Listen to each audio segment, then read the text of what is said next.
Ain't nobody's running, ain't nobody's hiding, nobody's ducking. I mean, Crawford's going to be right there, ready to trade blows with Canelo Alvarez. Why did you use that word war? Why are you feeling that way? If you go down the list and ask me about tactical advantages, most of them are Crawford. Crawford could see everything coming. He could see everything coming that Canelo threw at him. He was reading it so well. His guard was so tight as well when he was up at the ropes, when he was exiting, looking to move around. They looked about the same size, but that was a brilliant performance. And what can you say? I mean, you got to give him his credit. He created a lot of history. He dreamt this fight. He willed it to happen. A lot of people, not me, but a lot of people laughed at him, said, forget about it, no chance against a bigger guy like that. Stephen A. Smith reacted strongly to Canelo Alvarez's loss to Terence Crawford. He said Crawford had wanted this fight for a long time to secure his legacy. According to him, Crawford proved himself on the biggest stage and took away Canelo's spotlight. Smith stressed this wasn't just another win, but a career-defining moment for Crawford. Division world champion out of Omaha, Nebraska. He's undefeated, 41-0 with 31 KOs, and he begged for this fight. He wanted Canelo bad because to him, it's all about legacy. I'm not speculating. I'm telling you what I know. And how would I know? It's because I interviewed him. Yesterday, we sat down. Here is my conversation with the one and only Terence Crawford challenging Saul Canelo Alvarez, moving up 2 weight divisions to do it. Max Kellerman also said Crawford's performance was historic and career-changing. He explained Canelo's loss by comparing it to moving up in weight and facing a dangerous fighter. Who drags you into a real war? Kellerman said true champions seek tough fights without worrying about size or power. Crawford showed that fearless mindset, proving his place among the sport's most respected. Giving up or having to jump up 2 more weight classes and fight a guy who might put him in a dogfight, a real one, for the first time in his career. When we get put in that position, we go find opposition to make that happen. You understand me? So when we go looking for the opposition, we're not concerned about how big they are, how fast they are, how strong they are. We feel like we got enough that we can bring to the table with anybody. That night I fought John Ruiz, I didn't care who was over there. Whoever they brought out that locker room was going to get it. You understand me? That's just what it was. And I think Bud kind of has that feeling. Now, Bud, you got to remember, has been around for a long time. Nobody called him out. You understand me? All the time Floyd came at the boxing, Floyd never said, I want Bud Crawford. No one ever said his name. Hey, all I know is one thing. Israel Mazarmov, he didn't get it. He barely lost. Yeah, but I'm just saying, but nobody called his name. Shocker Stevenson has always admired Terence Crawford, but after Crawford's big win over Canelo, his praise meant even more. Shocker said Crawford delivered on every promise and showed why he's so respected. He admitted he studied Crawford's style, mindset, and discipline since the start of his own career. Watching his idol's historic victory proved to him that greatness comes from years of hard work. Cook Canelo. He said he was going to outbox him. He did exactly what I called years ago. And tonight he proved that he's the greatest boxer to ever live. Well, in the interview that didn't work, you said, you felt like going on a run watching that tonight. How much inspiration can you take from someone like Terence? I take everything from I've been around him since I was a kid. And just watching that greatness. Stephen A. Smith spoke about Crawford's determination before the Canelo fight. He said while some fighters might have asked Canelo to drop weight, Crawford chose to face him at 168 pounds. For Crawford, it wasn't about comfort, it was about legacy. Smith reminded fans that Canelo is still one of the sport's best. But Crawford wanted exactly what Canelo had, showing his hunger for greatness. 31-0, Molly, with 31 knockouts. He's taken on all comers. I asked him, you're moving up in weight. Why would you not try to get Canelo to come down from 168 to 160 to meet you halfway since Crawford's last fight was at 154? Crawford said, I want what he has. I want to go take it. I don't want to make, I don't want him making concessions and alterations. I'm coming to take what he has. And you look at him and no one believes that he can't pull it off. He can box, he can punch, he's smart, he's elite, and he wants Canelo. He begged Canelo for this fight. Ada Ladipo pointed out how public opinion on Crawford completely changed. Before the fight, critics said he was too small, too old, and couldn't beat Canelo at a bigger weight. But after the fight, many of those same critics praised him. Aide said Crawford earned it the hard way, moving up divisions and beating one of the toughest champions. He proved skill and determination matter more than size or age. Crawford did it again a few hours ago, against Canelo. And what makes it even special or more special for Crawford is that he did it jumping up, as we know, a couple of weight classes. He did it against one of an all-time or another fellow all-time great. And he did it against someone who was undisputed and still a pound-for-pound top 10 guy. That's what Crawford did, people. So, you know, all those things people were saying in the lead up to this fight, you know, Canelo's going to be too strong, Canelo's too experienced, Crawford's going to be 38, all that. You have to remember all of that when you give Crawford his flowers. Like, don't like, oh, well, you know, Canelo looks old. No. I don't want to hear any of that. I've started to see a few people on Twitter start to kind of sort of find excuses already. No. Remember everything you said, because Crawford deserves all of that. All of that. Crawford was incredible.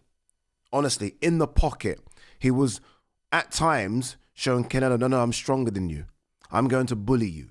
Oh, you think you're going to get me in the clinch because you're Mr. 168? No, look at the size of me. I'm jacked as well.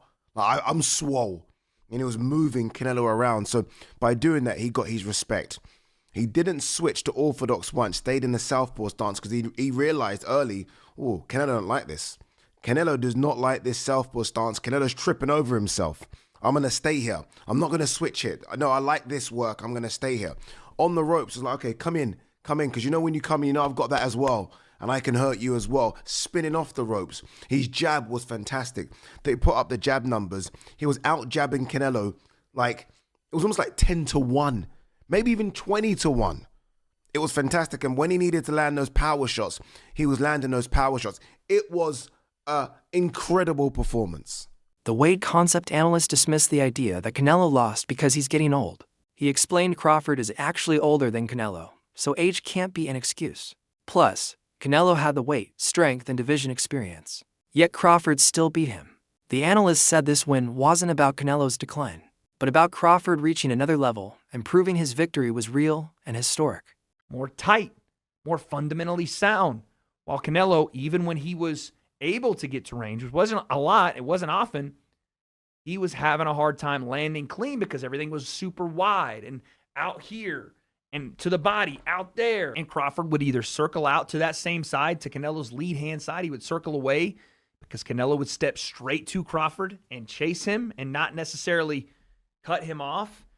And even when he threw that hook, I was looking for the hook from Canelo, right hand as he stepped through, right? Corral with the lead hand, bang the right hand because you're fighting a southpaw.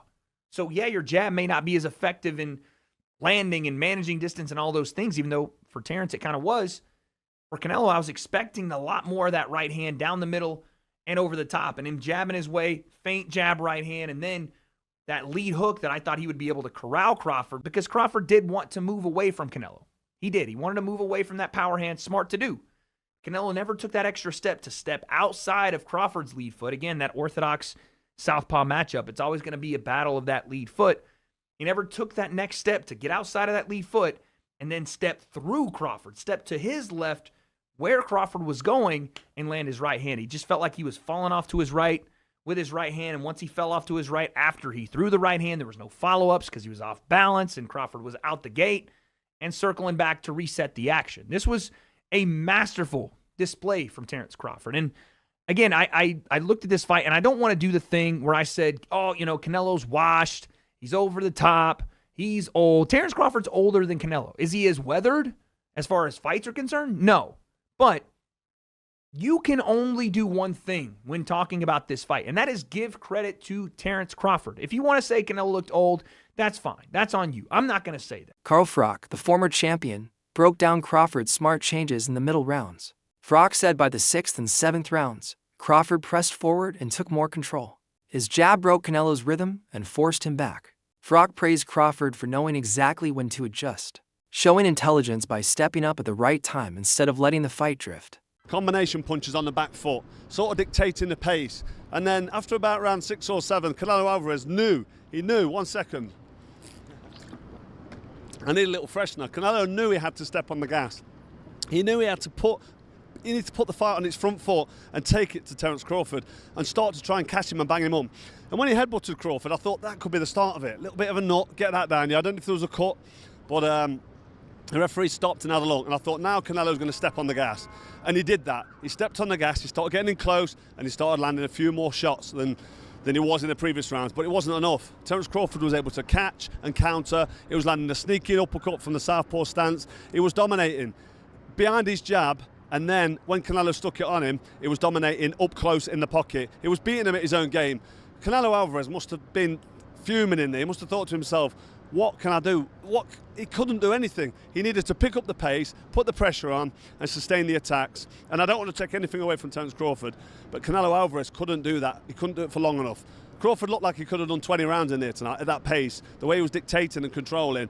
And Canelo Alvarez was getting marked up, he was breathing heavy, he was getting tired, he was reaching with shots, and it was getting torn apart. It was an absolute masterclass by Terence Crawford. Canelo tried, Canelo came and he had a go, but to be honest, I don't want to rain on the parade of Crawford, but Canelo Alvarez, for me, is well past his best now. He's seen better days. He hasn't got the pace, he hasn't got the fitness to sustain the attack. Afterwards in the interview, he said, I felt great, it's great, I feel good. And don't forget, Crawford's a couple of years older. So I think it's the miles on the clock.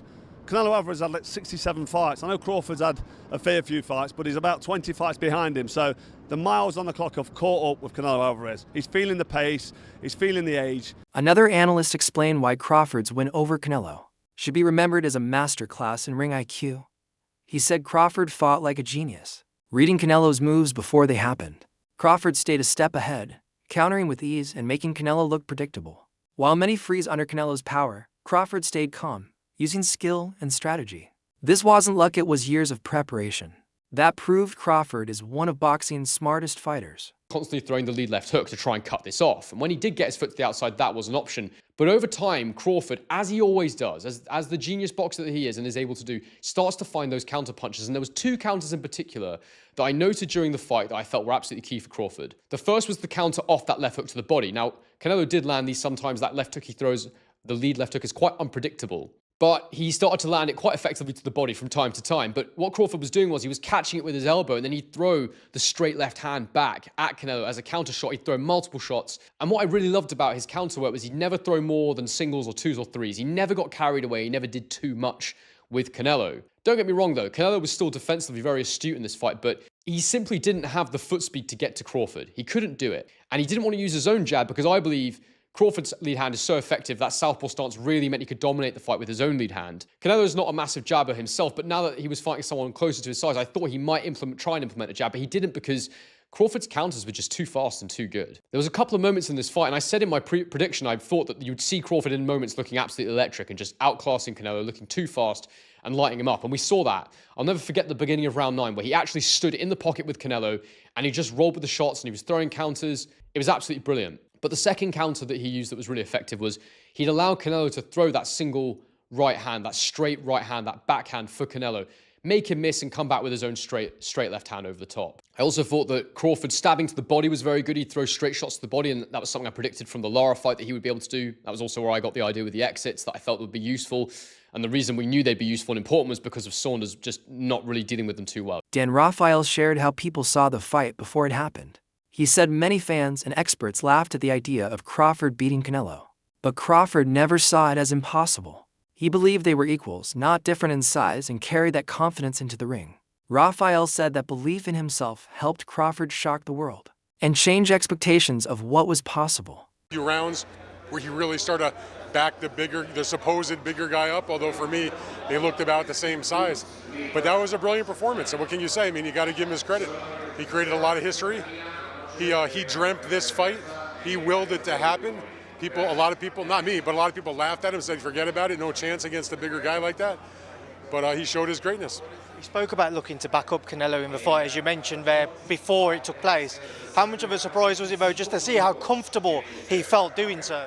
I think it took him a little while to figure out that, you know what, he doesn't hit as hard as some people were saying, and that I can get in and out, and I'm going to be able to stalk him and walk him down a little bit. And he had Canelo extremely frustrated. And so I guess I was a little surprised he was able to do it, especially in those last couple of rounds.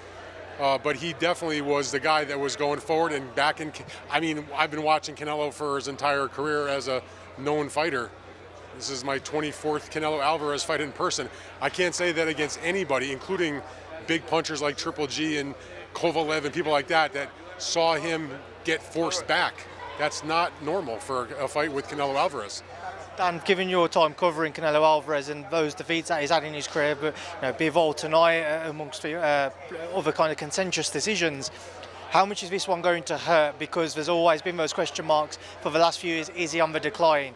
Now there's going to be more question marks. Is this the end of a road for Canelo, certainly at the elite level? I mean, listen, and this is not a disrespect to Canelo, because everybody who has ever read me, followed me, listened to me knows I love Canelo. I think he's one of the greats of all time. I think you can make a really good argument. Crawford's trainer, Brian Bomac McIntyre, ended the discussion with an emotional statement. He said he always believed Crawford was the greatest of all time, and now the world finally sees it too.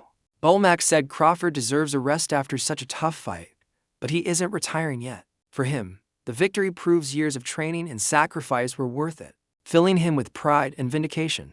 Bomac, you've been training Crawford for years. Do you think, okay, is he the greatest of all time? Because now people are putting him in the conversation of greatest of all time. You know that. You think so?